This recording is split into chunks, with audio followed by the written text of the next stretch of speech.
And welcome. Today we have Dr. Ganesh Pai, formerly from the University of Massachusetts in Amherst. And with that, I'll hand the things over to Pai, and so he can finish his introduction. Thank you, Dawn. I'm Pai. I'm formerly a PhD student from University of Massachusetts Amherst. I'm currently a user experience researcher at Android Auto, as well as a postdoctoral researcher at Colorado State University. I'm delighted to present my research, which is a part of my PhD dissertation research, which involves designing a virtual reality training program to improve drivers' mental models about advanced vehicle technologies. So advanced vehicle technologies are here. We all know that. Unless you're living under a rock, we know all of the vehicles that are on the road, most of the vehicles that are on the road today have some form of ADAS, that is advanced driver assistance systems, or automated driving features installed in them. And these technologies promise safety and also aim to improve driver performance. However, with the enthusiasm of deploying and developing these technologies by, shown in the media or shown by the automobile companies, there has been a lack of effort in devising methods to inform, train, and educate the users about the various functions and limitations of these systems. And this has resulted in new users or prospective users having gaps in their knowledge and gaps in their expectations about how we can use these systems, and which ultimately leads to the negation of the safety benefits, in which was the goal behind these technologies in the first place, and could lead to unsafe usage and incorrect usage or non-usage altogether. Now, mental models have known to influence knowledge and responses of using these technologies. Mental models are nothing but reflections of a user's understanding and awareness of the system's functions and also the logic behind their functions. And mental models have been known to be improved through training interventions and exposure. Now, exposure is when a user is exposed to the system and made to use it, and they themselves fill the gaps in their mental models by getting exposed to different scenarios and learning from their experiences. But that is a very time-consuming and often unsafe in terms of driving and automated driving tasks. And hence, the fast-track way to do this is through training. Now, training practices are training practices in the driving domain is nothing new. It has been used in the past to train users to improve their hazard anticipation, their hazard mitigation, and their attention maintenance. In the automation context, we have seen training being used to improve drivers' knowledge about various systems and also to improve their trust and their knowledge as well as workload in these systems.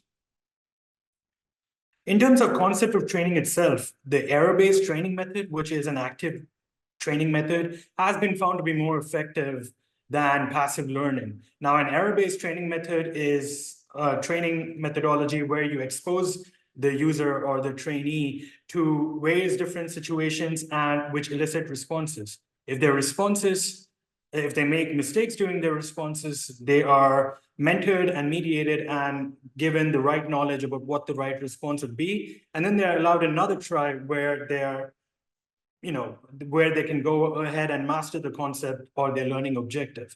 This training concept has been used in the past for RAP, which is the risk awareness and perception training, as well as other training methods such as ACT and Engaged Driver Training System. Having a good concept of training is well and good, but we also need to deliver the training in the best means necessary. In the past, I and my fellow researchers have used the system visualization method, which is basically representing a system in form of a state diagram, and this has led to better awareness about the change in system states. Other research has also used video-based training to improve knowledge, workload, as well as hazard avoidance behaviors. But I want to concentrate mainly on VR headsets. Now, VR headsets have been shown to be very effective in terms of providing a very immersive learning experience. And VR headsets have been used in various different training domains, not just in driving, but in healthcare as well. Yes. So in a past Saferson study, I found that my fellow researchers and I found that we can measure hazard anticipation and also use VR headsets for driving simulation. And other training methods with VR headsets, I found out that hazard anticipation training was very effective for manual driving. And hence the chosen platform of delivery for my study was the virtual reality headset. And the training program looked something like this. There were 5 modules in the training program, each with a specific learning objective. And there was a quiz element between each of the modules, presenting 6 different questions where a participant would have to answer these questions right after them after a particular training module and get at least 4 of them right in order to go to the next module. And the order you see on the screen is the order of how the training went. So the first module was the ACC overview and basics module, which gave the user a very high-level detailed knowledge about adaptive cruise control and let them know about the most important aspects of ACC. I'll let the video play and give you a quick preview of what it looked like. ACC regulates your vehicle speed according to your desired set speed, similar to conventional cruise control. However, ACC also regulates your vehicle speed and its distance from the vehicle in front. Suppose you want to drive at a certain speed, you will need to set your set speed to this desired value and ACC will regulate your vehicle speed accordingly. But if there is a vehicle in front, ACC will automatically regulate your speed and distance to follow it at your desired set distance settings. Yep. So the learning objective here is to just learn the basics about ACC and also to get started with an initial mental model about what ACC looks like and how ACC works. So then we went on to module 2, which described ACC controls and display. This module, the learning objective was basically to understand the various different controls of how we can change different states of ACC, as well as what display icons on the instrument clusters mean with regards to changes of ACC states. And I'll play another preview. Let's imagine that you have encountered a vehicle in front of you on the road. If ACC is active, the system will maintain either a short, medium, or long distance from the vehicle in front. The corresponding gap distance from the lead vehicle according to each set distance setting has been represented using some imaginary green lines here for your understanding. Also, notice that the set distance icon on the instrument panel now shows that a lead vehicle has been detected. And then we went on to module 3, which was basically module 2, but in real time, showing a function of a typical ACC from rest until showing all of the functions of ACC performed in real time so that a person gets a very immersive feel of how ACC feels like when driving with ACC. Your car is currently moving, but ACC is not switched on. By pressing the on-off button on your steering wheel, ACC can be switched on. Notice the ACC icon has appeared on the instrument panel. Upon reaching a minimum speed of 40 miles per hour, pressing the Res Plus or Set Minus button will activate ACC. Notice how ACC has now been activated on your instrument panel. By pressing the Res Plus or Set Minus buttons, you can also increase or decrease your set speed value. Yeah, that cuts up short because it's a long scenario. Next, we head to module 4, which was basically ACC limitations.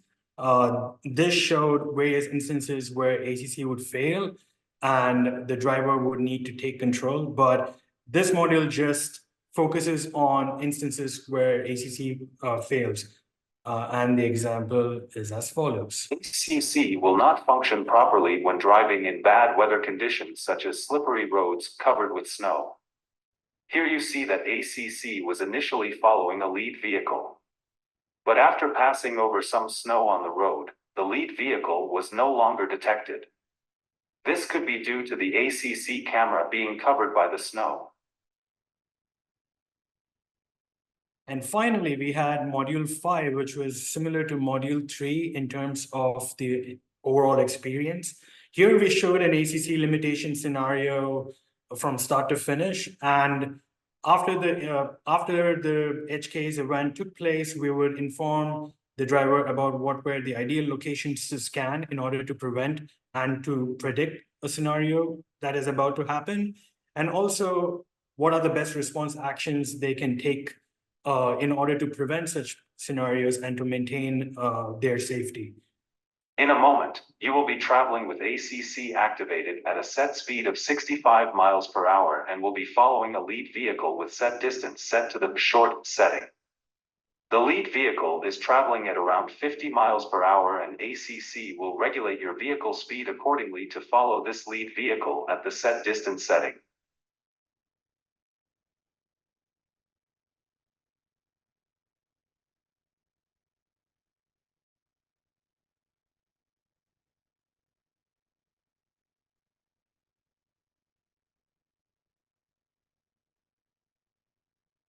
What just happened? Yep. And then this is an example for the quiz. So we can have a basic understanding of how the quiz looked like. The user or the participant would be transported into this classroom in the middle of nowhere and be presented 6 questions regarding the module that they just covered in their training session.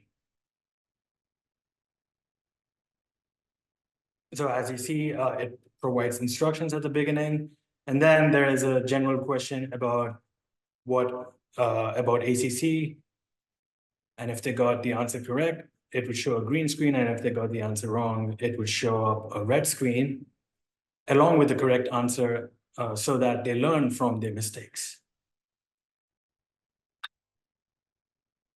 So from this training method, we have now leveraged the immersive graphical abilities of VR headsets in order to provide a very immersive learning experience to new users of advanced vehicle technologies like ACC.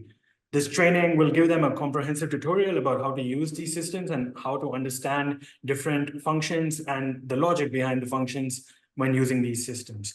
The training method will also help them realize hazardous scenarios and edge case scenarios when driving in real life and help them to properly take the right responses in order to prevent hazardous scenarios and to maintain their safety. And in turn, we are making use of the quiz, to put an error-based training approach. So the drivers will eventually learn from their mistakes, and hopefully the goal is that they won't repeat those mistakes on the road in real life. The evaluation of this training method has already been done, and it's in publication right now in revision. So you will be seeing that out soon. But for now, this is the end of the presentation. I'd love to hear questions. Thank you.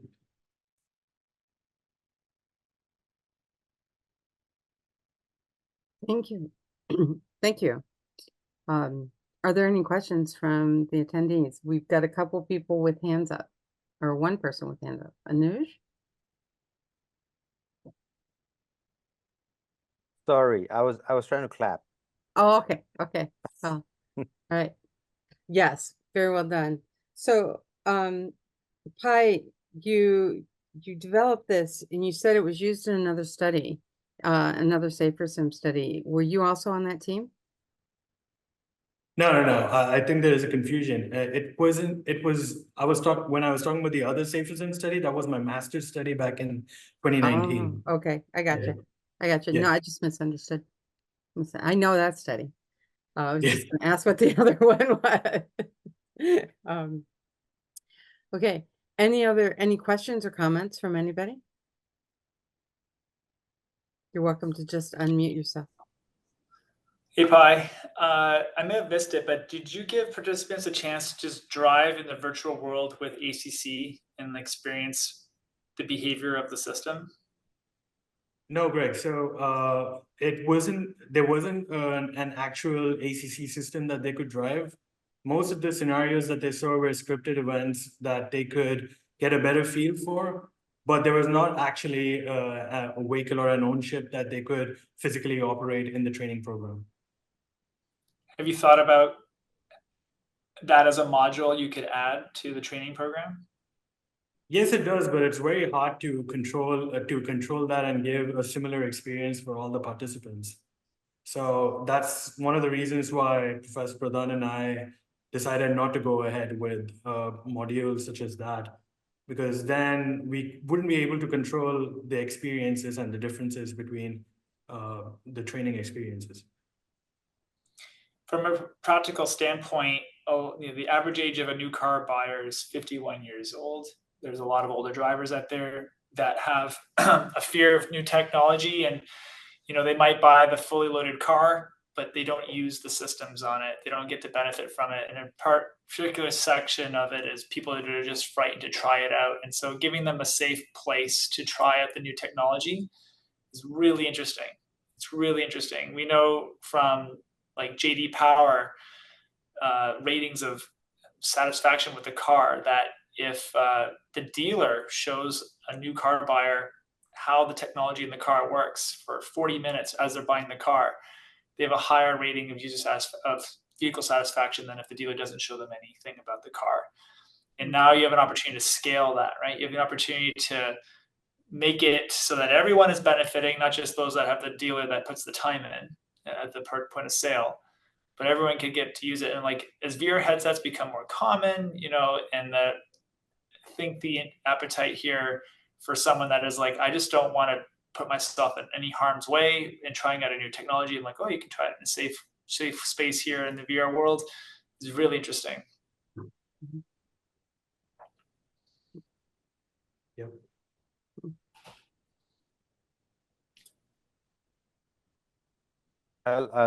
This is Anuj. If I can chime in a little bit here. Completely agree with Greg. I think that's a tremendous opportunity.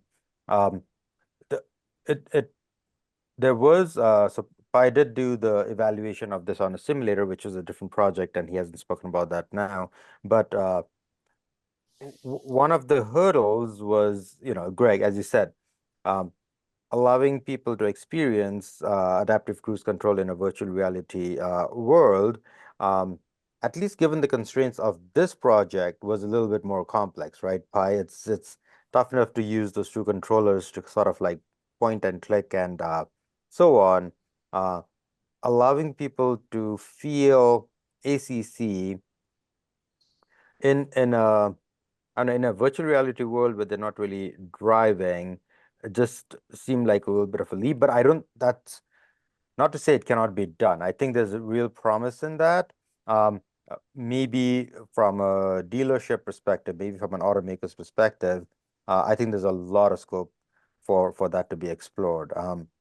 There's virtual reality, and then from an automaker's perspective, or rather from a dealership perspective, I think there's a lot of scope for augmented reality, because you could be in the car, not really have to worry too much about the virtual world, and sort of use the augmented reality approaches for both training and potentially giving some kind of an experience. If there are any other students out there, maybe they'd like to pursue that as their PhD work. Yeah, I mean, instead of using the physical controllers, it'd be even better if you could put a VR headset on in your car and then use the car's physical steering wheel in the VR world to like turn the mode on, turn the mode off, but everything in the car's windshield is simulated driving. It's a bit of a stretch. I can see some older drivers, their appetite even putting a VR headset on, maybe being low, but I don't know. The world's changing, so maybe there's an opportunity there to find some segment that is open to putting VR on and then learning how to use their car, especially in these edge case scenarios. Like people hear about the crashes that happen with over trusting automation. And so like giving people a chance to kind of see what the car is like in those moments so they can understand, oh, this is where it goes wrong. This is what happens when it goes wrong. This is what it can look like, or how quickly it can unfold. I watched a lot of naturalistic driving data crashes and near crashes and recorded on video, and that definitely affected how I drive. And so being able to put a VR headset on and then see how my involvement in the crash could lead to an outcome is pretty interesting. Yeah.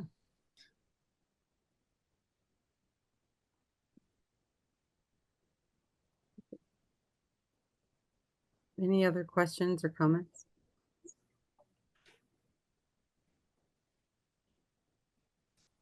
Okay. I think in general, sorry, just like in general, when you're training, there's like telling people, like instruction, but the real learning, I think, happens afterwards when they get to think about how to connect the dots themselves later.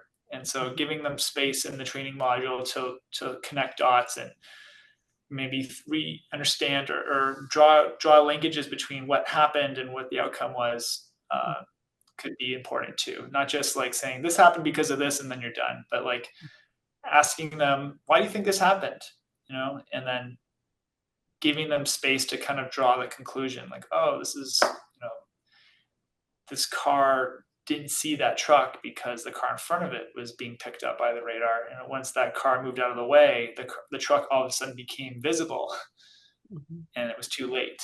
Like, I don't know if a lot of people, especially older drivers in particular, would kind of draw those conclusions in the module, but if you could set it up so that they have to do the learning themselves, might be helpful. Thank you. That was really interesting.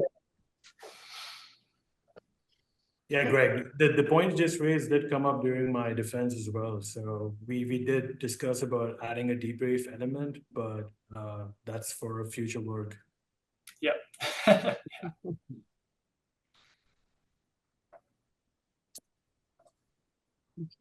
Thank you.